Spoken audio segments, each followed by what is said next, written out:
I never thought I'd be making this kind of post, but I really need outside perspective on my situation. My husband Larry, 34M, and I, 32F, have been married for 4 years now. We met at a construction industry conference where I was representing my company as a project manager. He was there showcasing some innovative design solutions his firm had developed. We clicked instantly over our shared passion for the industry and similar views on life. Our courtship was pretty straightforward. We dated for 2 years before getting married. Both our families were supportive of our relationship since we both had stable careers and similar values. The wedding was small but perfect, just close family and friends. Larry's best man even joked in his speech about how we were perfect for each other because we both spoke the language of blueprints and deadlines. The first 3 years of our marriage were great. We both focused on our careers but always made time for each other. We had this tradition of Friday night takeout and catching up on our favorite shows. Weekends were for trying new restaurants or visiting our families. We talked about everything and supported each other's career goals. I was there for him when he was working towards his professional certification, and he supported me when I took on bigger projects at work. We don't have kids yet, which was a mutual decision we made before getting married. Both of us wanted to focus on our careers first and wait until we had more stability and less workload to start a family. We agreed that when we eventually had kids, we wanted to be present parents who could give proper time to raising them. Larry occasionally brought up trying for a baby, especially after his sister had her second child last year, but I reminded him of our agreement. He seemed understanding about it, though I noticed he would get a bit quiet whenever we saw his sister's kids. Everything started changing about 2 months ago. I first noticed Larry being more protective of his phone. He would turn it face down when I was around, something he never did before. He started taking calls outside or in another room, saying they were work-related. At first, I didn't think much of it. His firm had taken on several big projects, and as a design engineer, he was handling multiple teams. Long calls and frequent messages seemed normal. But then I started noticing other changes. He began working late more often. Our Friday night traditions became irregular because he would often text saying he needed to finish something at work. When he was home, he was constantly checking his phone and smiling at messages. I tried to ask about his day or his projects, but his answers became vague and distracted. 2 weeks ago, I accidentally saw a message preview on his phone when it lit up during dinner. It was from someone named Natalie, saying something about how talking to him was the highlight of her day. When I asked Larry about it, he got defensive at first, but then admitted that Natalie was his co-worker who had recently gotten divorced. He said she was going through depression and he was just trying to be supportive. I did some digging and found out that Natalie, 29F, joined his firm 6 months ago as part of their expanding design team. She got divorced 3 months ago after discovering her ex-husband was having an affair with his gym trainer. Larry said he noticed she was struggling emotionally at work, often crying in the break room, and decided to help her cope. According to him, they just talk about life and work, and he gives her advice on dealing with her divorce. The problem is, their conversations aren't just about her divorce anymore. Last week, while Larry was showing me some work photos on his phone, I glimpsed their chat history. They talk about everything, their day-to-day lives, inside jokes, personal stuff. He's even told her things about our marriage that I'm not comfortable with others knowing, like our disagreements about having kids and how he sometimes feels I prioritize work over him.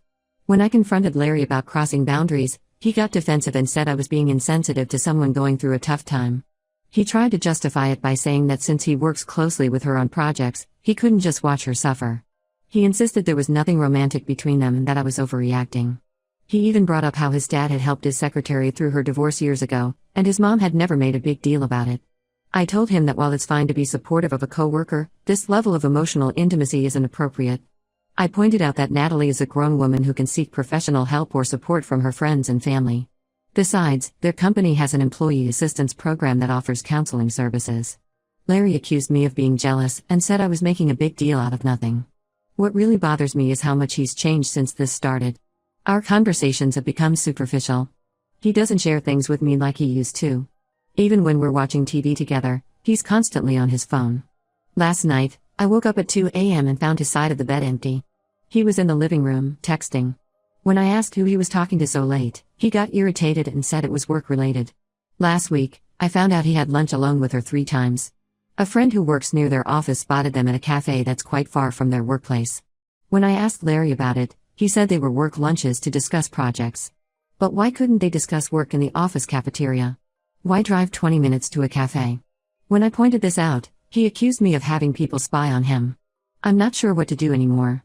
Our marriage counselor retired last year, and Larry refuses to see a new one, saying there's nothing wrong with our marriage. Am I overreacting? Is this really just him being a supportive coworker, or am I right to be concerned about emotional cheating? I love Larry and want to trust him, but something doesn't feel right about this situation.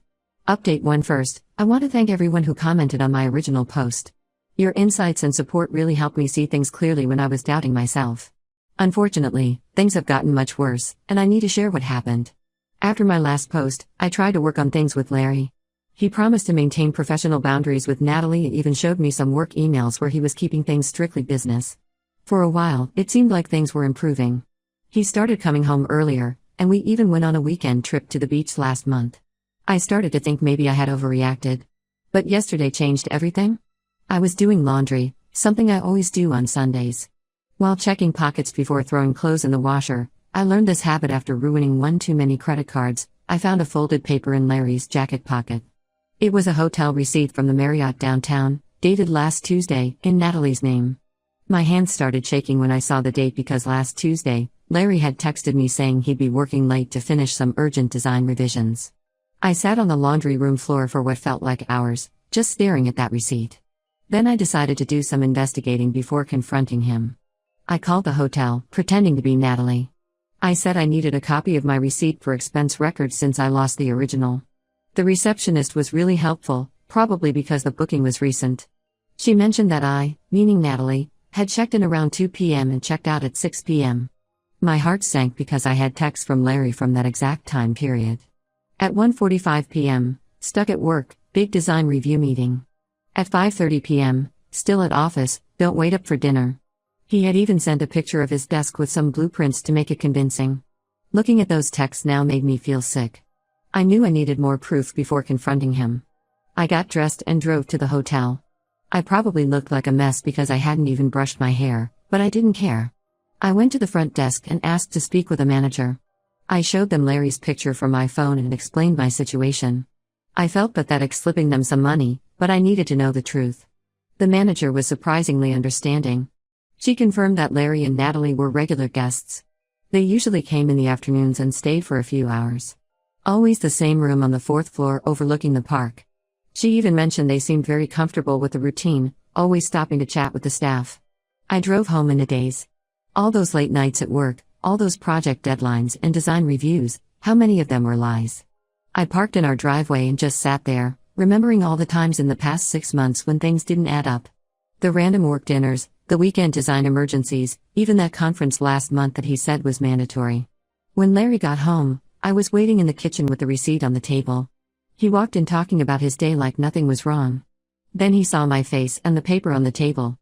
I've never seen someone's expression change so fast. At first, he tried to deny everything. He claimed Natalie must have used the room herself, that he had no idea about it. When I mentioned the hotel staff confirmed seeing them together, he switched to saying it was just one time, a moment of weakness. But when I brought up the regular visits, he finally broke down. The emotional affair had turned physical 3 months ago. He tried to justify it, saying things got out of hand, that he never meant for it to happen. Then he had the audacity to blame me. He said I was always working, that I didn't understand his needs, that I kept putting off having kids. He even brought up how Natalie really listened to him and understood him in ways I never did. I lost it. I went upstairs and started throwing his clothes into garbage bags.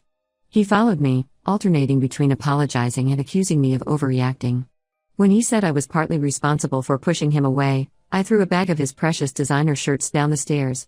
He's been staying at his friend Mike's place since last night. His phone has been blowing up with messages, first apologizing, then blaming me for not working harder on our marriage, then begging me to talk to him. He even had his mother call me this morning. Apparently, he told her I threw him out because I found messages from a female coworker and overreacted. I blocked him on everything except email, which I'm keeping open only for divorce-related communication. I have an appointment with a divorce lawyer next week. I'm staying with my sister Sarah for now because I can't stand being in our house alone. She's been amazing through all this. Last night, she sat with me while I cried and didn't once say I told you so even though she never liked Larry. The worst part is realizing that while I was worried about an emotional affair 6 months ago and trying to work on our marriage, they were probably already sleeping together then. All those comments on my original post warning me that it was probably already physical, you were right. I should have trusted my gut feeling sooner. At least I found out before we had kids together. That's about the only silver lining I can find right now. Update 2: Things have gotten even messier since my last update, and I need to get this off my chest. Through some mutual friends at Larry's company, I learned that rumors about his affair with Natalie had been circulating for months. Apparently, everyone knew except me. Some of his co-workers even had a betting pool about when I would find out. Finding this out made me feel like such a fool. My friend Jenny, who works in the same building as Larry's firm, told me that people often saw them together in the office. They would take smoke breaks together. Larry doesn't even smoke, eat lunch in her car, and sometimes leave work at the same time. The parking garage security guard apparently joked about them being inseparable. Everyone just assumed I was okay with it or didn't care. The real drama started last week. Natalie's ex-husband somehow found out about their affair and called Larry's company to complain. He was furious because apparently, while Natalie was telling everyone that he cheated on her, she had already been seeing Larry before their divorce was finalized. This led to an interesting twist. When HR started investigating, Natalie completely threw Larry under the bus. She told everyone that after her divorce, Larry aggressively pursued her, using their work projects as an excuse to spend time together. She claimed she was vulnerable and emotional after her divorce, and Larry took advantage of that. According to her, she tried to maintain professional boundaries, but he kept pushing them.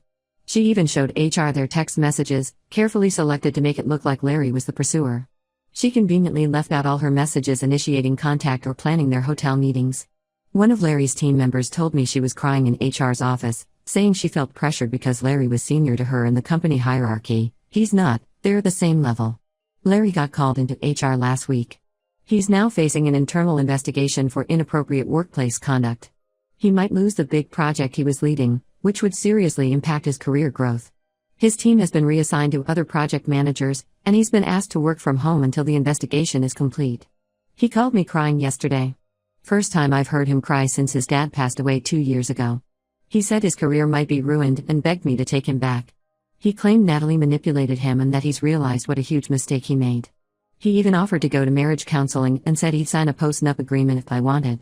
I told him that his problems at work are his own doing and hung up. The divorce is proceeding smoothly since he's not contesting anything anymore. I think he's hoping I'll change my mind if he cooperates with the divorce instead of fighting it. His mother keeps calling me too, saying we shouldn't let one mistake ruin years of marriage. I finally blocked her number yesterday. I've already moved into my own apartment. It's small but peaceful. No more checking phones, no more analyzing every late night at work, no more pretending to believe obvious lies. After moving out, I found a box of old photos from our dating days. Looking at them felt like looking at strangers. We were so happy then, or at least I thought we were. The funny thing is, last week I ran into Mike, Larry's friend who he stayed with after I kicked him out, at the grocery store. Mike apologized to me. He said he had no idea Larry was staying with him because of an affair. Larry had told him we were having issues because I was too focused on work and neglecting our marriage. Mike found out the truth from his wife, who works at Larry's company. He said he kicked Larry out as soon as he learned what really happened. My lawyer says we should be done with everything in a few months. Larry's being surprisingly cooperative with the divorce proceedings, probably because he's too busy dealing with the HR investigation to put up a fight. He signed over his share of our house to me in exchange for keeping his retirement account untouched. Fine by me, I already accepted an offer on the house. I can't live there anymore anyway. Too many memories. It's amazing how much mental energy I was spending on worrying about their relationship. Now that I've accepted it's over, I feel lighter. I'm focusing on work and myself. I've started taking those yoga classes I always wanted to try but Larry said were a waste of money. I'm planning a solo trip to Europe next month, something I've always wanted to do but put off because Larry wasn't interested in traveling. Update 3. This is my final update on this situation. The divorce was finalized last week. It still feels surreal to write that I'm officially no longer married to Larry. The whole process ended up being faster than expected because Larry didn't contest anything after the HR investigation concluded. Speaking of which, Larry lost his job. The investigation found that he had misused company time and resources to pursue the affair. They also found that he had assigned Natalie to his project specifically to spend more time with her, bypassing the normal team allocation process. He was given the option to resign instead of being fired, which he took. Natalie still works at his former company but apparently has already moved on to dating someone else, a client from one of their big projects. Larry's friends told me he's been telling everyone that I abandoned him when he needed me most.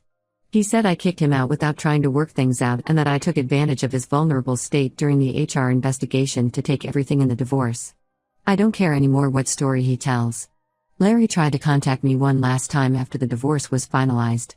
He left a letter in my mailbox, 5 pages of self-pitying explanations about how he never meant to hurt me, how the stress of work and our delayed family planning pushed him into another woman's arms, how he realizes now what he lost.